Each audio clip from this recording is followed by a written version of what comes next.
और सत्संग की बातें होने लग जाएं तो तुम दिन में भी सो जाओगे। ये तो हमारे सत्संग में इसलिए लोग नहीं सो पाते क्योंकि हम बीच बीच हंसा देते हैं, हम जानबूझ के हंसाते हैं। ये स्पेशल इंजेक्शन दे देते हैं कि तुम सोने ना पाओ, ही हू करके जागते रहो और सुन लो। अगर हम बहुत सीरियस प्रवचन कर दें तो इसमें आधे लोग तो खुर्राटे मारेंगे। हाँ, बहुत सत्संगों में मैंने देखा सो जाते हैं लोग, सो जाते, लेकिन वक्ता फिर भी हिम्मती है, वो अपना झोंकता रहता है कि सो तो भी सुना दूंगा तुमको। कोई कोई वक्ता भी बहुत धुरंधर होता है। एक वक्ता किसी गांव में प्रवचन सुना रहा था,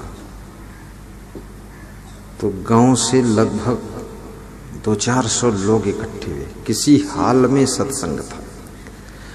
तो सत्संग इतना उसका रूखा सूखा था, सीरियस था, गंभीर था, बोर करने वाला था कि एक एक दो दो करके लोग खिसकते गए।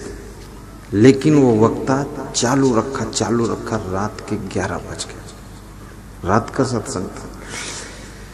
तो एक आदमी बचा सुनने के लिए।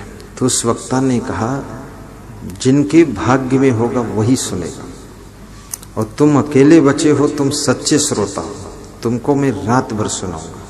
तो उसने कहा, महाराज मैं श्रोता नहीं हूं, मैं इस हाल के गेट का चपरासी हूं कि तुम निकलो तो दरवाजा बंद करो। इसलिए बैठा हूं। तो इस तरह के भी होते हैं लोग, तो मैं आपको खिसकने नहीं देता हूं। यहां कोई दरवाजा भी नहीं, यहां तो सब तरफ खुला है कि आपको थोड़ा आनंद भी आना चाहिए। और दुनिया के झमेले हरगिज कम न होंगे। तुम ये मत सोचना कि आज तुम्हारे पास में 4 समस्याएं हैं, ये हल कर लोगे तो छुट्टी पा जाओगे। 4 समस्याएं हल कर लोगे तो कल 6 समस्याएं आ जाएंगी, और 6 हल करोगे तो फिर और 4 आ जाएंगी। ये समस्या से भरा हुआ जीवन है, इसमें तरह तरह की समस्या है, उसका वर्णन मुश्किल है। सबकी अलग अलग व्यथा है और व्यथा की कथा है, और किसी की कथा सुनने का किसी को टाइम नहीं है। और तुम्हारी बीती हुई कथा को कोई सुन ले तो तुम उससे बहुत प्रेम करते हो, कम से कम सुन लिया ये तसल्ली हो गई। और कभी कभी किसी किसी की व्यथा को सुनने से भी उसकी व्यथा हल्की हो जाती है, और बड़ी मजे की बात है, तुमसे उसका प्रेम भी बहुत हो जाता है। एक सज्जन ने अपने बचपन की हमको कथा सुनाई, और मैं 40 मिनट सुनता रहा। सुनाते सुनाते उनके अंदर भाव भी भर जाता था, और मैं बिल्कुल मुस्कुरा कर सुन रहा था, भाव से एकाग्र होकर। ऐसे काम चलाओ नहीं सुन रहा था, मन में ऐसा नहीं सोच रहा था जल्दी बंद कर निपट जाए। मैंने कहा सुनाए तो क्या फर्क है। और उसके पास में इस समय वर्तमान में कम से कम 2-3 हजार एकड़ जमीन है, राजधानी लखनऊ। सुनाया कथा उसने, और कथा सुनाने के बाद फिर पूछा कि महाराज कैसे आना हुआ। तो मैंने कहा लखनऊ राजधानी में एक आश्रम बनाना चाहते हैं, तो उसके लिए जमीन की आवश्यकता थी। तो उसने कहा कितनी चाहिए। हमने कहा कम से कम 2-3 बीघा हो, 5 बीघा हो। बोले इतनी तो कम है। तो मैं मुस्कुरा दिया, हमने कहा इतनी कम है और इसके आगे हमारे दम भी कम है। तो हंसा और बोला कि जितनी लोगे उसका आधा पेमेंट हम करेंगे, अगर 50 बीघे लोगे तो 25 बीघे हम देंगे। तो हमने और थोड़ा मुस्कुरा दिया। तो वो बोला कि आश्रम में गौशाला भी होना चाहिए, धर्मशाला भी होना चाहिए, भक्तों के ठहरने बैठने आश्रम मतलब सुंदर बनाना है। और अपने पास तो इतना बड़ा इंतजाम नहीं था। तो मैंने कहा इसको बोलने तो कुछ फायदा होगा। वो बोलता रहा तो हमारा सब काम हल हुआ।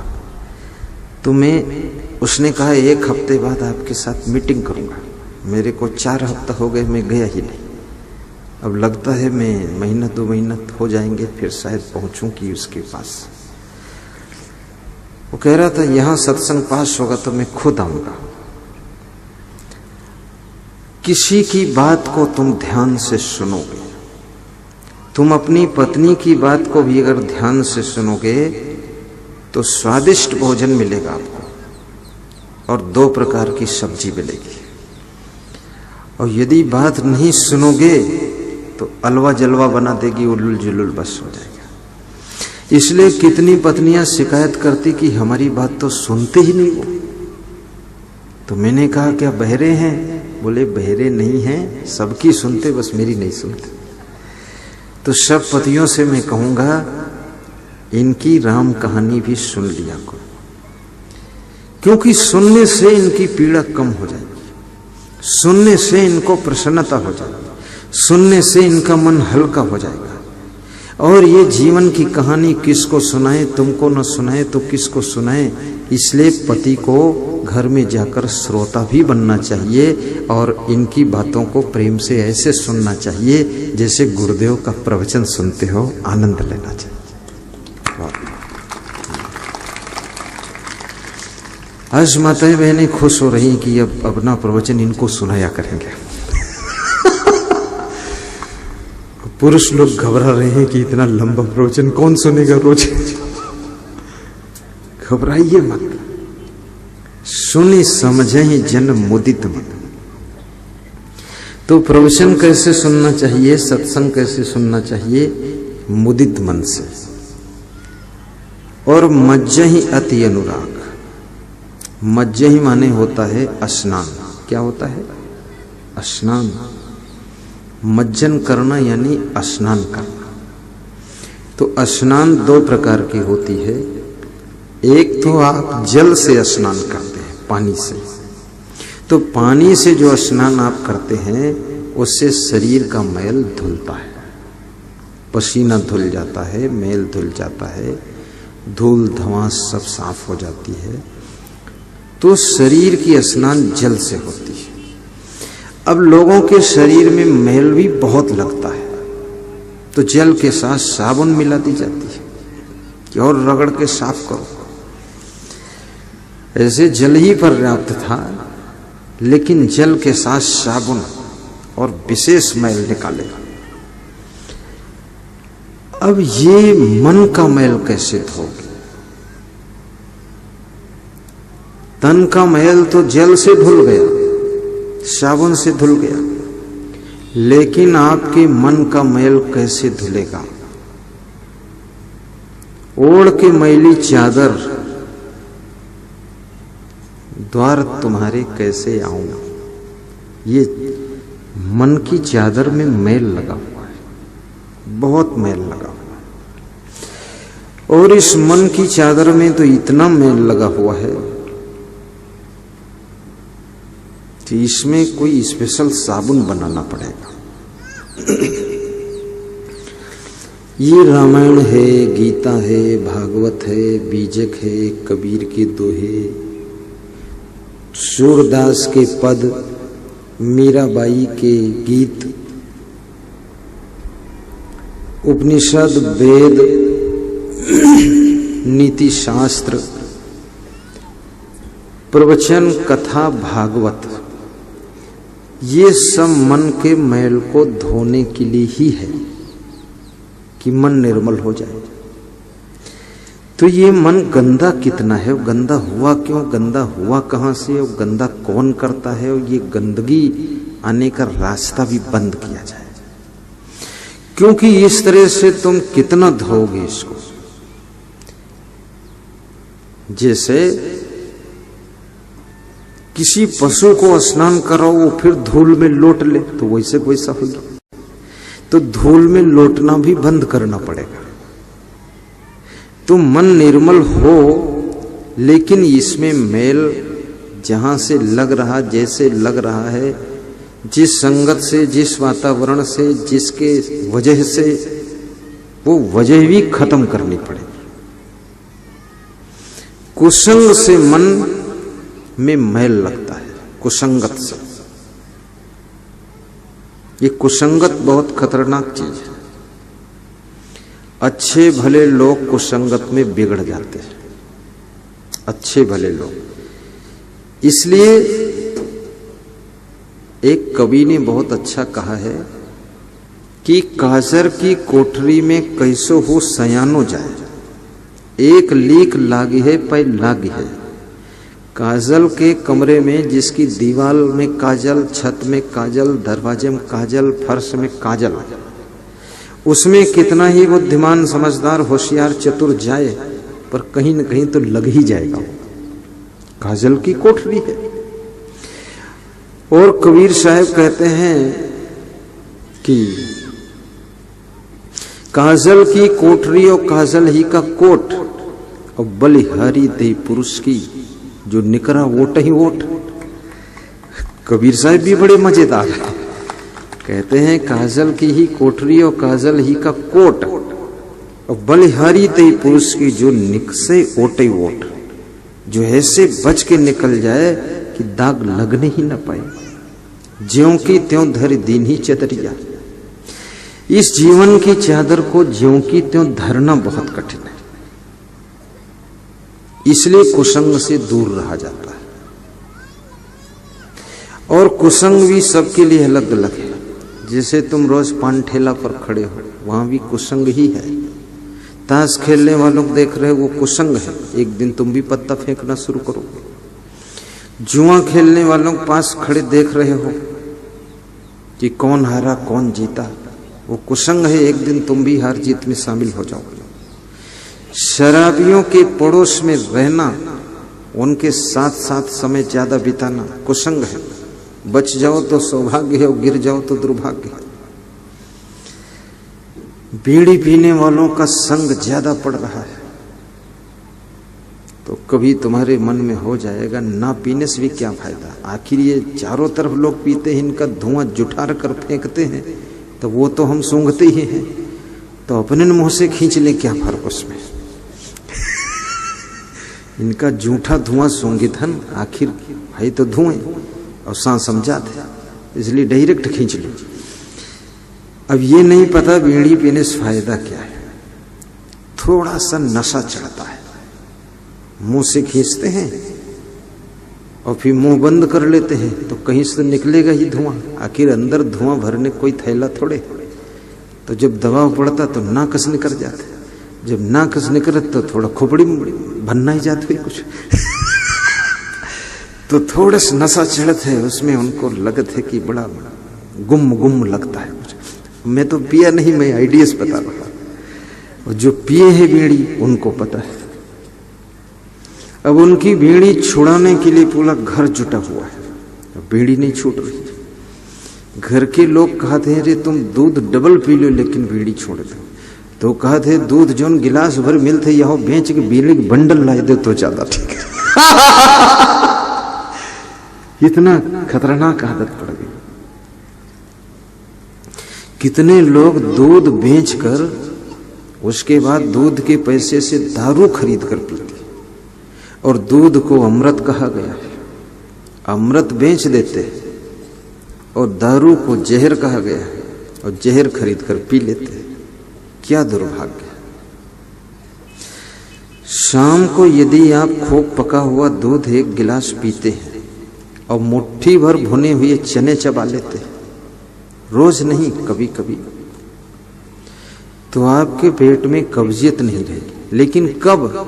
जब शाम को भोजन नहीं करोगे तब। अब खूब भात दाल खाकर बैठे, ऊपर से भी रहे तो और बिगड़ी गड़बड़ हुई, खाली रहे पेट। खाली रहना जरूरी है, तब ये फायदा करेगा। तो ये जीवन की चादर में कोई दाग ना लगे, ये बहुत बड़ी कसौटी है, चुनौती है। और मन की चंचलता की कोई सीमा नहीं है। इसको जितना बिगड़ते जाओ बिगड़ता चला जाए। ये किसी एक नशा पर भी रुकने वाला नहीं है, दुनिया के सभी नशा ढूंढता रहता है। और इस मन को यदि व्यभिचार में लगा तो दुनिया के जितने नर नारी हैं सबके साथ ये व्यभिचार करना चाहता है। और इस मन को यदि तुम नशा में लगा दो तो बीड़ी से लेकर के शराब, भांग, अफीम, हीरोइन एक नशा होता है। और इसमें मैंने देखा तो नहीं लेकिन ये भी नशा है। सब प्रकार के नशे करेगा वो आदमी। और याद रखना, कुछ नशा ऐसे भी हैं जो दुकान पर नहीं मिलते हैं, फ्री में मिल जाते हैं। जैसे जवानी का नशा, ये और खतरनाक है। अभिमान का नशा, क्रोध का नशा, लोभ का नशा, काम वासना का नशा, मोह का नशा, ये भी ऐसे नशा हैं जिन नशा में पूरा संसार फंसा है, इसलिए संसार की दुर्दशा है। ये जवानी का नशा कोई साधारण नहीं है। और जवानी की नशा को जो कंट्रोल कर ले वो व्यक्ति भी साधारण नहीं रह सकता है, वो व्यक्ति असाधारण बनेगा और महामानव बनेगा और वो पूजनीय हो जाएगा जो जवानी के नशा को कंट्रोल करता है।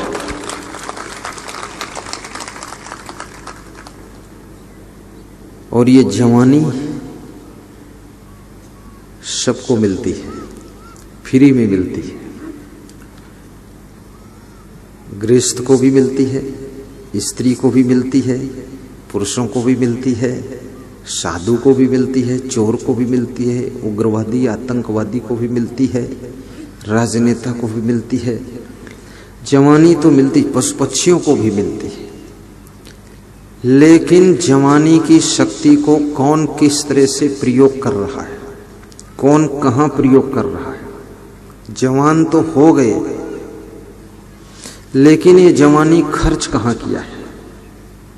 खुराफात में खर्च कर दिया है कि लड़ाई झगड़ा में खर्च कर दिया है कि कले कलेश में खर्च कर दिया है कि गुस्सा में ही खर्च कर दिया है कि राग द्वेष में खर्च कर दिया है कि इस जवानी को काम वासना में खर्च किया है कि इस जवानी को चोरी चपारी लोभ लालच में खर्च किया है कि इस जवानी को अभिमान में ऐंठ दिखाने में खर्च कर दिया है कि इस जवानी को विषय भोगों में खर्च किया है कि इस जवानी को भक्ति में खर्च किया, सत्संग में खर्च किया, साधना में खर्च किया है। तो जवानी भी तुम्हारे लिए दोस्त बन जाएगी और तुम्हारे जीवन को धन्य बना जाएगी।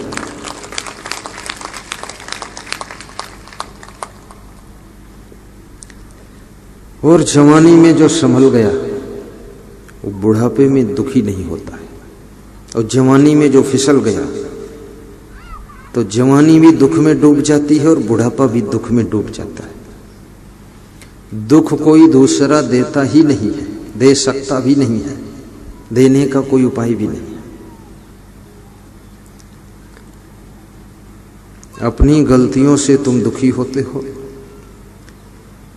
और फिर भी तुम कहीं माँ की गलती बताते हो, कहीं बाप की गलती। जो लोग पढ़ नहीं पाते हैं देहात में तो कहते हैं हमारे माँ बाप बिल्कुल ना समझ रहे तो हम तो जीरो रह गए।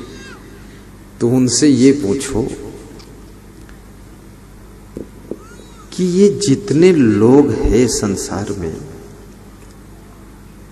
ऐसे ऐसे उदाहरण हैं जिनके माँ बाप का कोई पता ही नहीं है, वो बहुत योग्य हो गए। जैसे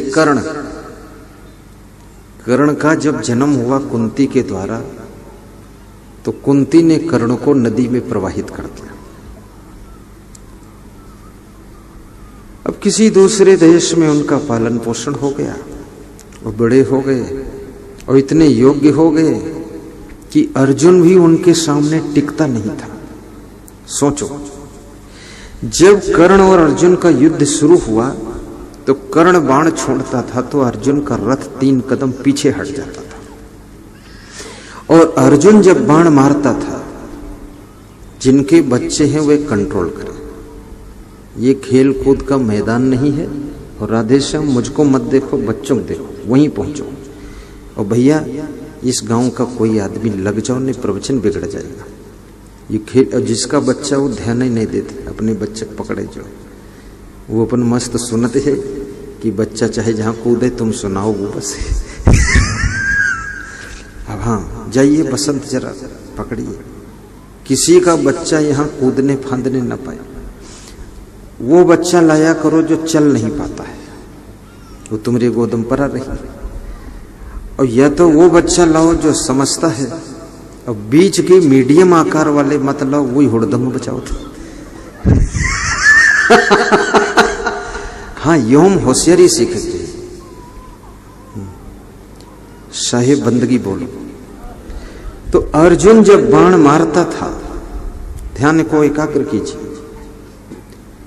अर्जुन जब बाण चलाता था तो कर्ण का रथ 3 कदम पीछे हट जाता था, और कर्ण जब बाण मारता था तो अर्जुन का रथ कर्ण जब बाण मारता था तो अर्जुन का रथ 3 कदम पीछे जाता था, और अर्जुन जब बाण मारता था तो कर्ण का रथ 18 कदम पीछे हटता था। तो भगवान कृष्ण अर्जुन को धन्यवाद नहीं देते थे, कर्ण को धन्यवाद देते थे, धन्य स्वधन्नो तेरी क्या ताकत है। तो अर्जुन ने कहा, हे कृष्ण हमको धन्यवाद क्यों नहीं देते हो, मैं बाण मारता हूं तो इसका रथ 3 कदम के बजाय 18 कदम पीछे कर देता हूं, और ये मारता है तो मेरा रथ 3 कदम केवल पीछे जाता, तो मैं धन्यवाद मिलना चाहिए मुझको। तो कृष्ण भगवान ने कहा, तुझे पता नहीं है, तेरे रथ पर मैं बैठा हूं और 3 लोक का वजन लेकर बैठा हूं, और हनुमान जी भी इस पर विराजे हुए हैं, तब 3 कदम जाता है। अगर हम उतर जाएं, हनुमान उतर जाएं, तो तेरा रथ हो तो ढूंढे नहीं मिलेगा, गया कहां है, दोबारा युद्ध हो गई नहीं। और उसके रथ पर कोई नहीं, अकेला है वो। अब इसके तो कोई माता पिता पालन पोषण वाले थे नहीं, इतना योग्य कैसे हो गया। इसलिए तुम योग्य अगर नहीं बन सके हो तो अपनी कमी के कारण। तुम दूसरे पर मत थोपो, माता पिता पर गुस्सा मत करो, आप मेहनत करो, रगड़ी मारो, परिश्रम करो।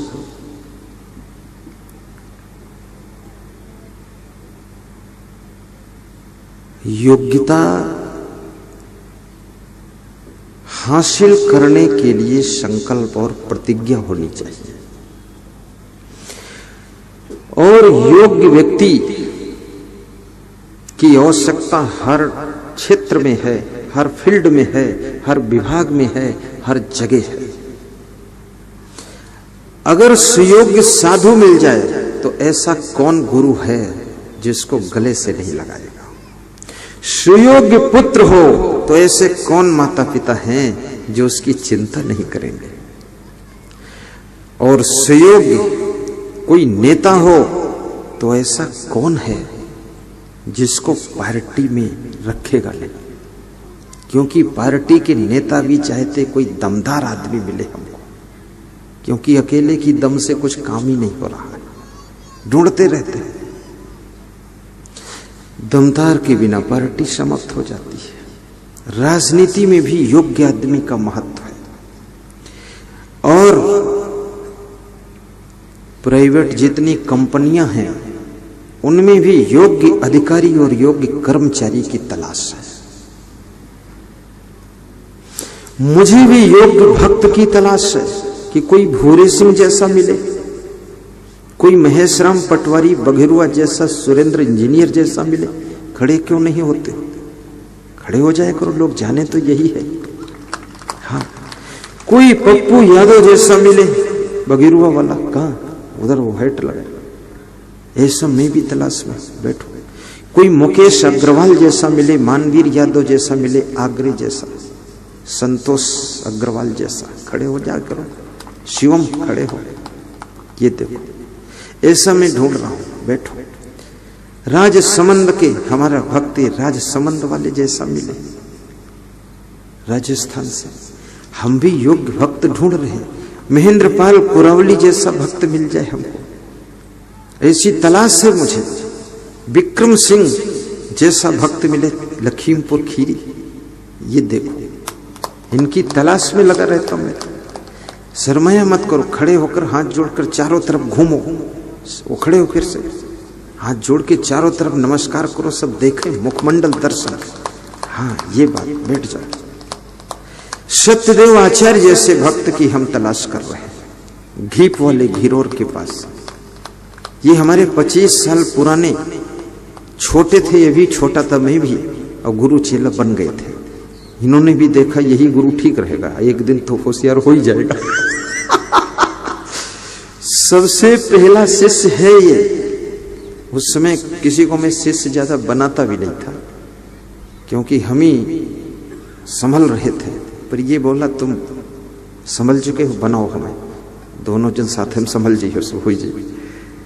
ये अभी एक भक्त और भजन गा रहा था, वो कह रहे माला गले में डालूं हार तो उतार के धर न देना। ये देखो, हाँ, हरिश्चंद्र घीप से ये भी इतना अच्छा गाया है। ऐसे लोगों की तलाश से मुझे बहुत लोग, रुद्र प्रताप जैसे राम लक्ष्मण भक्त की तलाश है। रुद्र प्रताप खड़े हो, ये देखो, ये भांजा है भूरे सिंह का। भूरे सिंह के 2 भाई और खड़े हो, कहां है? वो छिपे ही रहते हैं भरत शत्रुघ्न की तरह। एक और कहां है? वो देखो पीछे रूमाल लिए घूमते। सब व्यवस्था में लगे हैं, बहुत सिधुआ भाई है सब। और ये 4 भाई, चारों ये एक ही मां है, ज्वाइंट फैमिली, और ईंट भट्ठा भी है, और सबके मकान आलीशान। इस कलयुग में यहां लोग पत्नी के साथ तो रहिया नहीं, मारपीट करके भाग जाओगे। भाई की तो बात छोड़ो। और कितनी बड़ी उनकी मतलब प्रियता है कि भाई के साथ 50-50, 60-60 साल उम्र हो गई, जुड़े हुए। और जो घर में जुड़कर रहता है, एकता से रहता है, संगठन से रहता है, याद रखना उसकी उन्नति भी होगी, शांति भी होगी, और उसके घर में कुछ कमी नहीं रहेगी। एकता की जरूरत है।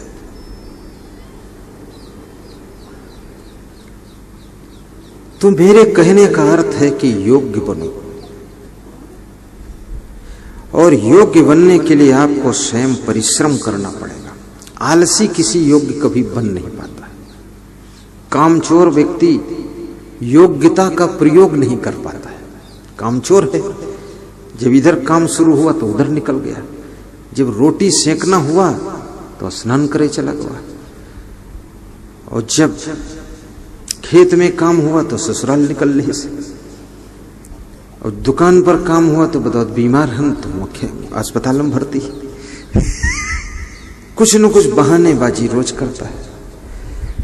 आप योग्य भी बन जाओगे, लेकिन योग्यता का यदि प्रयोग नहीं करोगे तो आपका महत्व नहीं रहेगा। महत्वपूर्ण बनने के लिए प्रथम योग्य बनिए, और सेकंड नंबर पर योग्यता का प्रयोग कीजिए।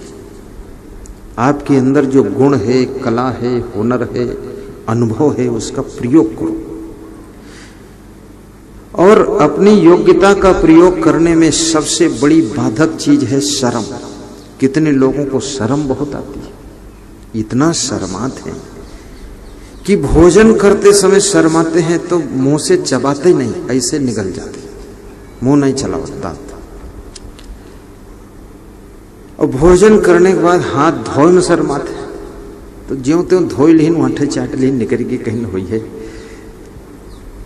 स्नान करे में शर्माते, अब उसमें भी उनको शुद्ध साई नहीं है ना, आधा मील लाग निकल ली, कहीं ठीक है। बोलने में शर्माते, जहां जाते वहां चुप्पी मुड़ नीचे करके बैठे थे।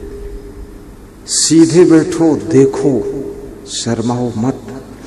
शर्माना चाहिए बुरे कर्म करने से, शर्माना चाहिए नशा करने से, शर्माना चाहिए गुस्सा करने से, शर्माना चाहिए चोरी करने से, शर्माना चाहिए झगड़ा करने से, और शर्माना चाहिए गंदगी रखने से।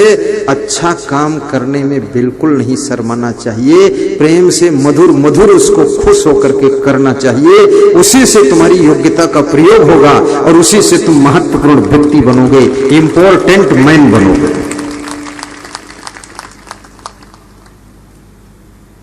बहुत संकोची भी मत बनिए, थोड़ा संकोच होना चाहिए। कल हमारे सत्संग में श्री सुरेंद्र इंजीनियर, श्रीमती सुधा इंजीनियर के यहाँ मैं गया था पधरौनी। अब इतना बड़ा प्रोग्राम तो सब लोग नहीं कर पाएंगे, तो एक तरीका है पधरौनी का। क्या तरीका है? पधरौनी। तुम बताओ ना। पधरौनी, ये पधरौनी खूब कराएंगे। 3 बार इनकी हो गई पधरौनी। इनकी पत्नी सुधा यादव शिक्षिका है, ये इंजीनियर, और इनकी बहुत श्रद्धा है। कुछ और दिखते ही नहीं, गुरु जी के चरणन में लीन हो जाते पति पत्नी। हम इनका देख हसित हो गए कि ऐसा भक्त मनोहारी। तो इनके यहाँ पधरौनी गए, वहां श्रीमती विजेता सिंह आई, जिनके 7-8 इंटर कॉलेज डिग्री कॉलेज और जिला पंचायत सदस्य भी है। तो मैंने कहा 2 मिनट आप धन्यवाद दे दो। तो उस बेटी ने इतना अच्छा बोला है, 2 ही मिनट बोला, लेकिन मैं खुश हो गया। तो मैंने उससे चुपके से कहा कि बेटी इतने कॉलेज है, डिग्री कॉलेज है, शिक्षा ही है, अब मेरा प्रवचन भी करा दो तुम मैनपुरी में। तो उसने कहा अपने गांव में गुरुदेव करवाएंगे, वहां सब लोग रहते हैं, वहीं बड़ा सत्संग रखेंगे। आज वे बहुत फल फूल लेकर आई है। श्रीमती विजेता सिंह, खड़ी हो जाओ। हाँ, ये देखो, ताली बजा के सम्मान करो। ये साधारण नहीं, ये 7-8 डिग्री कॉलेज और इंटर कॉलेज की मालिक और ईट भट्ठा की मालिक। और एक बार मिलन हुआ और मेरा आज्ञा माना कि प्रवचन कराएगा। और मैं सोचता हूं कोई एक प्रवचन कराएगा तो 5000 लोगों को सुनने को मिलेगा, तो उसका कितना पुण्य होगा। 5000 में अगर 2500 लोग बदल गए और 1000 परिवार संभल गए, तो इसका पुण्य इतना होगा कि ये 7 जन्म तक इसका कुछ बिगड़ने वाला नहीं। सत्संग कराने वाले को बहुत पुण्य मिलता है।